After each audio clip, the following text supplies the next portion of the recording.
Welcome to the Primary Care Commissioning Committee for Sheffield CCG. We are live streaming the meeting.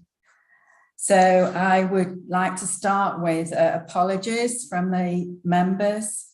So voting member apologies is Leslie Smith, Accountable Officer, and also apologies for those who normally are in attendance at this meeting, includes Trish Edney, Lucy Ettridge, and Greg Fell for this meeting. So if we could start the meeting with declarations of interest. Can I ask the committee if there are any declarations of interest? Other than the ones that are already on the declarations of interest main document, but also are there any in relation to this agenda item? And if I'm getting some shaking of heads, but if you, as we go through the meeting, and if the discussion does put you in the situation of a conflict of interest, please can you remind us so that we can document it?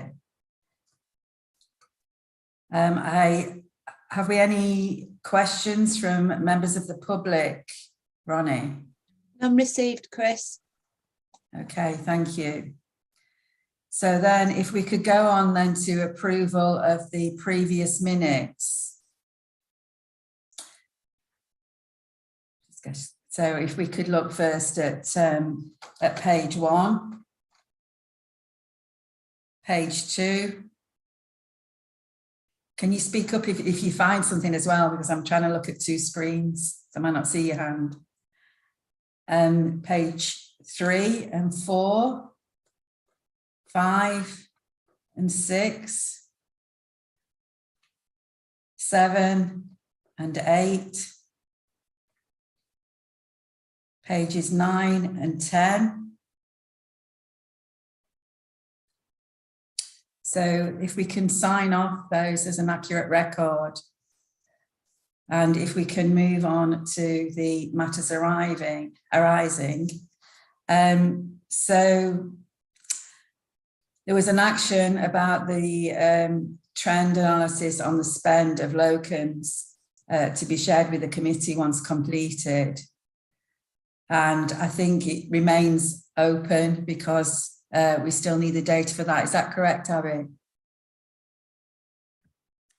Sorry, that's Jackie, I think. Jackie's action. Sorry, Jackie. Yeah, it remains open. Unfortunately, given the capacity and priority of other things, we've not been able to complete that action. Okay, thank you. And the next item is about the escalation of risk to audit an integrated governance committee. And this trend data is included in the primary care report, which is in the information has been included for this meeting. So we want to close that. Abby, that is yours, isn't it, to close? That is mine. Yes, we provided the details. Mark, I think it was Mark who asked about any information or trends in practice mergers or closures, and we've included that in the primary care report. And we'll keep that, and we'll maintain that on a month-on-month basis. Thank you. So are there any other matters arising that haven't been identified? Can't see anybody with a hand up.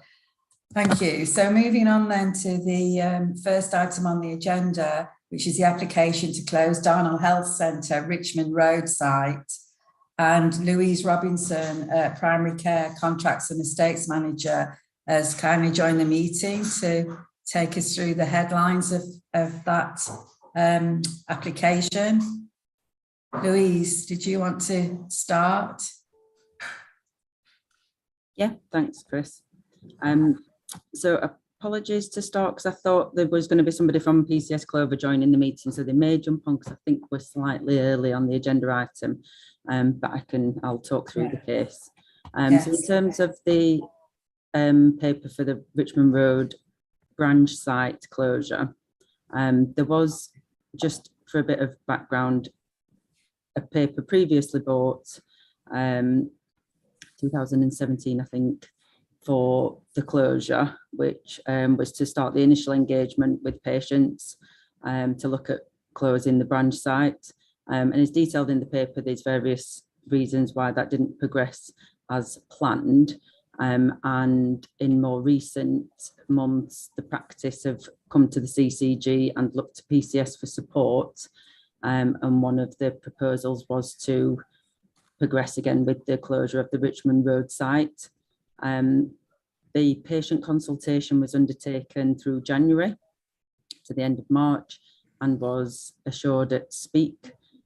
It was a very small patient engagement, as you will see.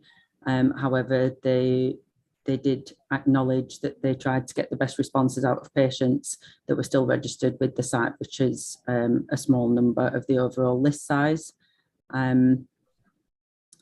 So as detailed in the paper, we are looking back to the committee for final support and approval of closing the branch site up at Richmond Road. So yeah, unless there's any other questions on the paper, Mark. Mark, thanks. Yeah, it's not a question. I mean, this came, as Louise said, to the Strategic Public. Sorry, Mark Gamsu. I'm a lay member on the Clinical Commission Group. And this came to the last meeting of the Strategic Public Involvement, Engagement and Equality Committee. We had a detailed, and I think this is a thing that's been the case with all practices that have been looking to seek changes over the last year, more than a year, which is a real willingness to engage and work closely with our engagement team to make sure that the views of patients has been heard appropriately. And a real effort was made to involve patients in this. There was actually a very small response rate. Having said that, the number of patients who are registered who actually use this site is also small. So I think it's important to recognise that. And also, this has been discussed for a period of time and the numbers have already declined significantly. So I think for those reasons, people didn't really engage with the opportunity to respond, but we were satisfied that all appropriate means have been taken to seek to engage and get the views of the public. Thank you. Thanks, Mark. It sounds like a strong piece of work and practical. So it's there is a other GP close by, and the main practice has moved. Is that right, Louise? So the main practice of Darnall Health Centre has always been located at the Darnall Health Centre York Road site. Yeah. It's that there's been Richmond Road Surgery is the second location. Richmond Medical Centre, which is quite a large practice, is about 200 yards, I think, down the road, and there's 2 or 3 other practices in the surrounding within a mile of Richmond Road Surgery. So yeah, it is slightly confusing on the names and the practices, but this has been kind of a second location of the main Darnall Health Centre for a number of years. Thank you. Abby, did you have your hand up, or has that been resolved with Louise's comment? I was just going to, I was just going to provide a little clarification, but Louise has covered it very clearly. Okay. So are there any other questions or comments? Okay. So we're asked to approve the application to close Richmond Road site and the implementation of the proposed actions to be taken to inform and support the patients. Is everyone in agreement with that? Okay, thank you. Thank you, Louise. Chris, yeah, I'm sorry to interrupt. Before Louise goes, can I just let the committee know, Louise has been a key part of the primary care team for a number of years now, and has done some incredibly strong work on this, and you'll know on the premises developments and keeping our support on premises and other areas for practices going and developing that. And she will be leaving the CCG in April to take up a new post in Leicester. So I just wanted to note that, and I thought give the committee an opportunity to thank her, to recognise the work she's done, and to thank her for that. Thank you, Louise. We do recognise all the work that you've done, and it makes a huge difference that it's so thorough, and it enables us to move it forward. Thank you very much. Lots of people echoing that in the meeting. So all good wishes for your new post. Thank you. Sure you'll be a great success. Thank you. Thank you. Okay, thanks. So you're welcome to stay, and you're welcome to go if you would like to. So the next item is about the special allocation and the about the terms of reference for that on the. So this is Abby to take forward. Thanks, Chris. Yeah, I'm Abby Tebbs, Deputy Director of Primary Care at the CCG. This paper is to present a set of terms of reference for a panel we need to establish. This is a panel to review appeals from people who have been placed on the special allocation scheme, which is the service that's established under national direction to provide primary care for individuals who have behaved in a violent or threatening manner at their existing practice. And we have, having not had any requests for appeal or consideration of any placements on the special allocation scheme, received 3 requests in the first part of this year, and therefore we need to set up the arrangements in order to convene a panel to consider those requests. The terms of reference we've used follow the NHS England model terms of reference that have been provided. We have made a couple of tweaks based on learning from other areas, and just to reflect the appropriate membership for the CCG area. Okay, are there any questions or comments about the terms of reference of this panel?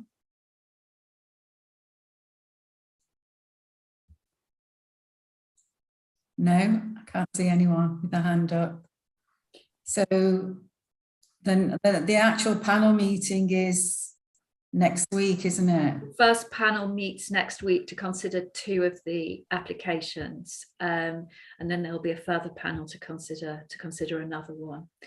I think it's worth saying, I think Mark had asked a question previously about the fact that obviously we've been responsible for administering this since 2016, when we assumed delegated responsibility for primary care commissioning, and we had received, and whether we were assured that the process was working because we'd had no applications.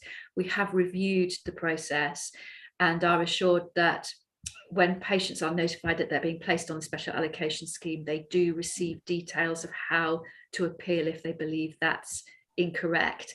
And we have confirmed with the NHS England local team through Victoria that there have been no requests for appeal received through that route, which the CCG hasn't received. So we are assured that that there have been no previous appeals that have been requests for appeal that have been overlooked. And we have also just checked with our neighbouring CCGs as well, and only one of those has received an appeal. So it doesn't seem that we are particularly out of kilter in the numbers, although I would suggest the fact we have 3 now probably reflects may reflect the increase in pressure on practices and the difficulty that patients are having reacting to that, which may be why we've received 3 now. Thank you, Abby, for that clarification. So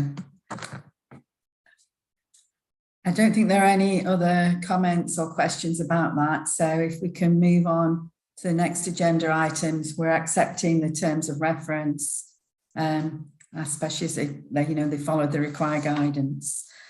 So the next item is Jackie, about the financial report at month 10 for this financial year.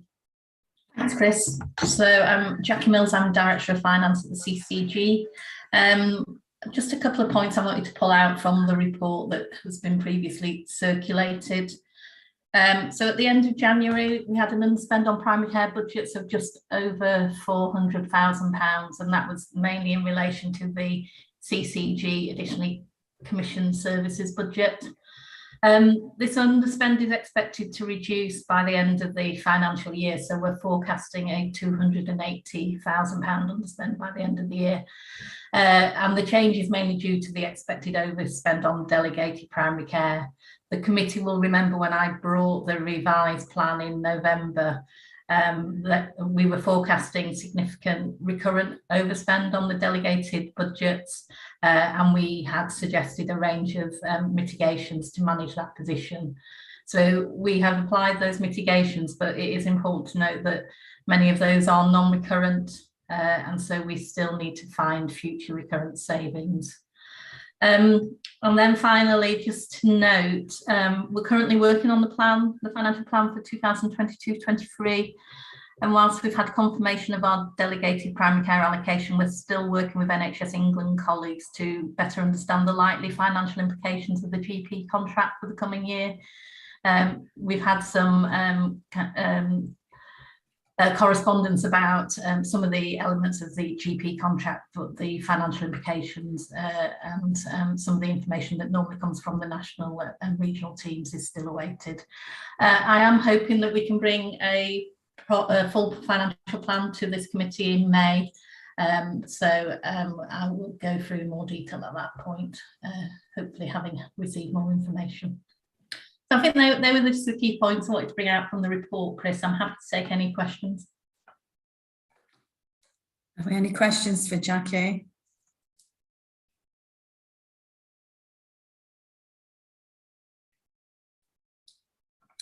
Okay. Thank you, Jackie. And I know it's quite a tricky time with the allocations of budgets, certainly over this last year have been stepped, isn't it, at 6 months and so on. So thanks for all your work and the team's work on this.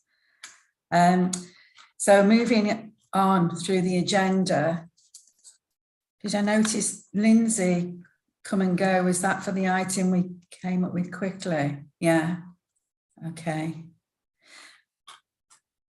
So the next item then is the digital programme update from Thomas Cragg.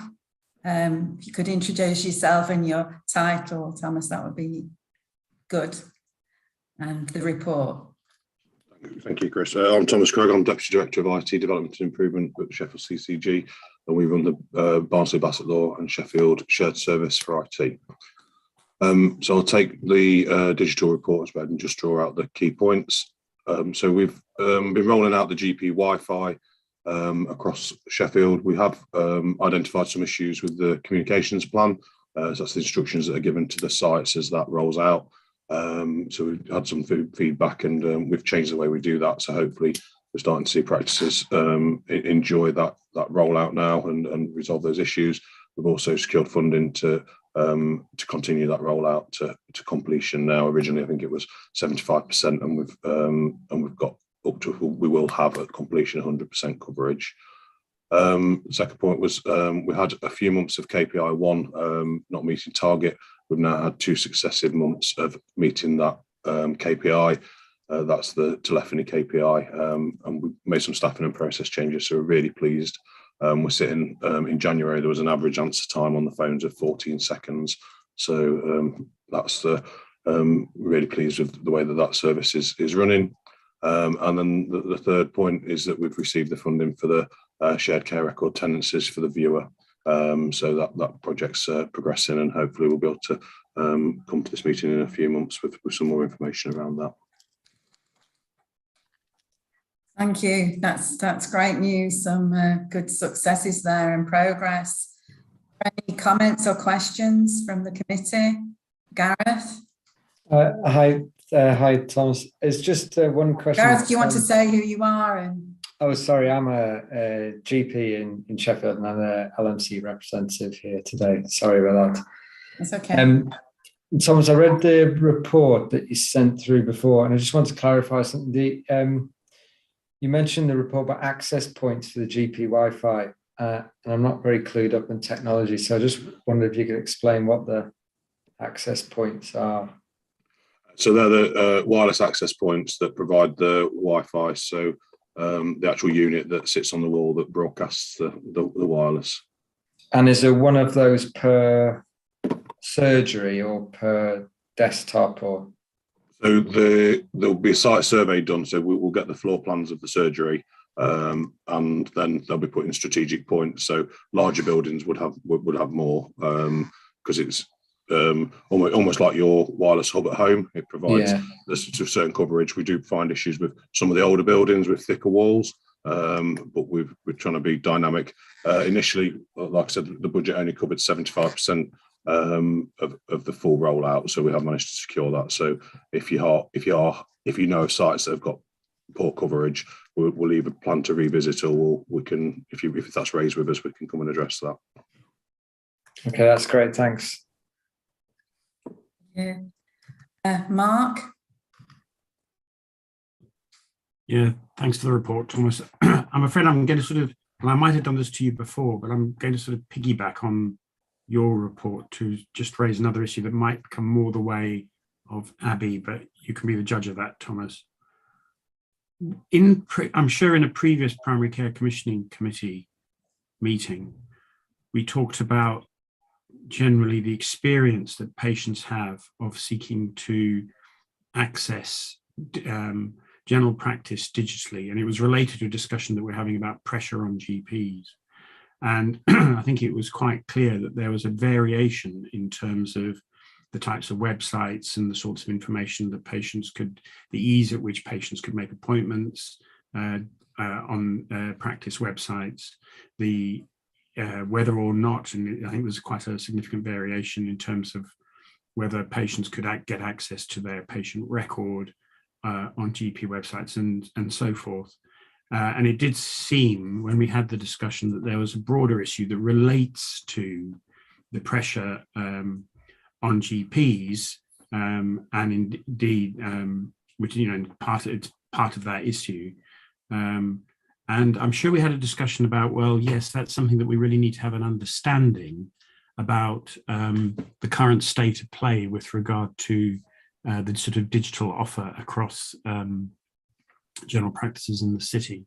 And I just wondered whether there was work in terms of progressing that, and whether there was an intention, albeit given our limited lifespan, to bring some sort of review of that back to Primary Care Commissioning Committee. So, yeah.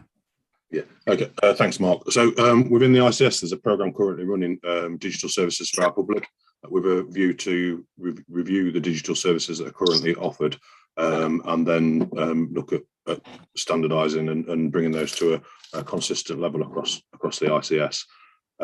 There's also a number of programmes running, not in Sheffield, around the website standardisation, and we're looking at, we were talking in one of the groups last week that was across the digital leads in the ICS, and the NEY group, and the contacts there, to discuss bringing Sheffield and Barnsley into that group, to apply for funding to look at the websites. So that's something that your feedback today really highlights that need. So I'll take that away, and we'll make sure that that's translated into a bid for later this year. We'll take it to practice management groups, locality groups. Thank you. Can I just come back, Chair, just a little bit? I mean, I think that's really helpful. It's reassuring that there is ongoing work here. I do think from a place perspective, whether that's at an ICS level or, well, it's probably both at an ICS level, and I think it's useful the collaboration with other parts of the ICS, but also in Sheffield, that it would be useful to have that sort of picture about where we currently stand. I mean, obviously, there's a number of issues to do with that, not least some of the issues around inequalities in the city. So, for example, where we currently stand with regard to the quality of digital access in the leafy part of the city where I live, compared to people who might live in the north and the east of the city. I can see Abby wants to come in. Yeah, I've got Brian and Abby. I'm not sure who was first. Do you? Abby, are you coming in on the back of that? Okay. That's Be my guest. Thank you.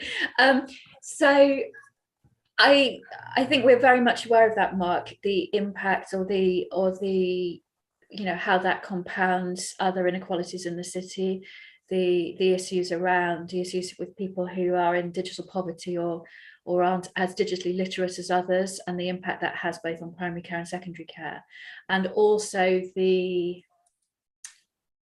inequality, if you like, in the information available between different practices and their websites. So obviously there's some long-term aspirations in place, short, medium to longer term aspirations in place, the work that Tom's described ongoing at an ICS level, but also the work that we are testing or progressing through the Wave 4B capital developments, where those hubs will include, we're seeking to include within those hubs things like pods, so that patients can access online services where they might struggle otherwise. The first place I think we're testing that is at Baton Health Centre, with the changes that are happening there. But the vision for that would be that it would enable patients both to access, for example, secondary care services as they move increasingly online, but also other support and advice as well. So that's one aspect, maybe slightly longer term. Short-term plans for 22-23 do include a review of practice websites and support to practices and guidance on improving those websites, so that they contain at least a sort of minimum level of information and support, and obviously understanding the impact of the changes that have been announced through the contract changes this year, around a requirement for appointments that should be available online, and also the plans from April to make records more accessible to patients. So I think a lot of our work, or a lot of our plans around primary care resilience for next year do link with this issue. We've got other plans we're developing at the moment around supporting practices to find the time and space and skills to look at their organizational development and their processes as well. So I think all that has a bearing on access and digital access or availability of information, and we will bring that back to the committee. It may not be in a completed state by May, but we're certainly happy to provide an update in May on how those plans are progressing. Thank you, Abby. It's good to hear about those developments. Brian. Thank you, Chair. And I'm Brian Hughes, Deputy Accountable Officer and Place-Based Lead for Sheffield CCG. Tom, thanks for the report. It's been a while since I've sort of been here and sort of seen some of the detail on it. So well done to you and the team. And sort of picking back to where Gareth was coming from on GP Wi-Fi in as equally a non-technical way as I would come at it.